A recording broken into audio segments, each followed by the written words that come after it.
Here, we see what's going on. As a party right now, we haven't had our screenings, but Ed Walsh is 1,000% behind Lee Zeldin. We have a process to go through. At the end of the day in my party, I usually do pretty good when it comes to votes in-house. But like I said, I'm 100% behind Lee Zeldin. But more importantly, like Steve was saying, Brian Foley's done. Brian Foley's days are numbered.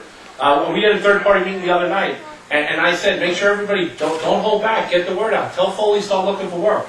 He decided to want to represent the people of New York City. There's 9 million people in New York City. Go look for a job there. We have 1.5 million people in Suffolk County. We have small business. And in a time when we're supposed to be spending money on infrastructure to make our towns better and get people working, when in times we're supposed to help small business, this guy's cutting the subway fares for people running around New York City. That's complete nonsense. We have a young guy here who's proven to stand up for our country when his time came, and he did that. He cares. In politics, yeah, I tell politicians all the time, you want to shut leaders up, you want to shut people up, go out and do the people's business. Here we have a young man that will go out day to day, care about people, care about keeping families together, families here. We're running more young people off Long Island every day. We're separating families. Why should somebody come to Suffolk County, build a house, live here 40 years, and their taxes are more than what they paid for their house? Something's completely out of sorts. The world is woken up. You look at Steve's group. There's a zillion groups out there now. People are passionate. We need to harness the energy.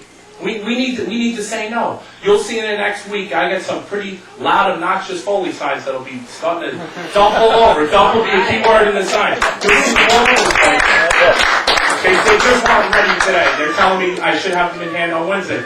You'll see them out there, but the main thing is, whether you're a registered conservative, whether you're blank, whether you're independent, Republican, whether you're a Democrat, hey, when it all comes down to it, this is about Suffolk County, this is about our way of life. We need somebody there that's going to do the right thing for us. Keep our people together. Keep our families together. You look around. Look at these young guys and gals running around here. You want them here. I got a 17-year-old and 12-year-old. I don't want to hear you send them to college and they can't come back and live with your mom and dad. That's absurd. So let's get out there. Let's mobilize. Hey, take nothing for granted.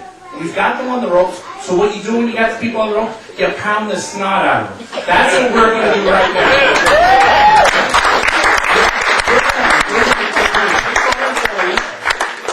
He knows it's coming. I keep hearing, he may not run. I don't care if he's not going to run. Until the day he steps out of the race, we're going to pound him. The next liberal they find to run in his place, we're going to pound him or her. We're going to keep the fight going. We're going to bring things back to Suffolk County. We're going to bring people that care about Suffolk County back into office. Lee is going to do a wonderful job. Thank you all. God bless.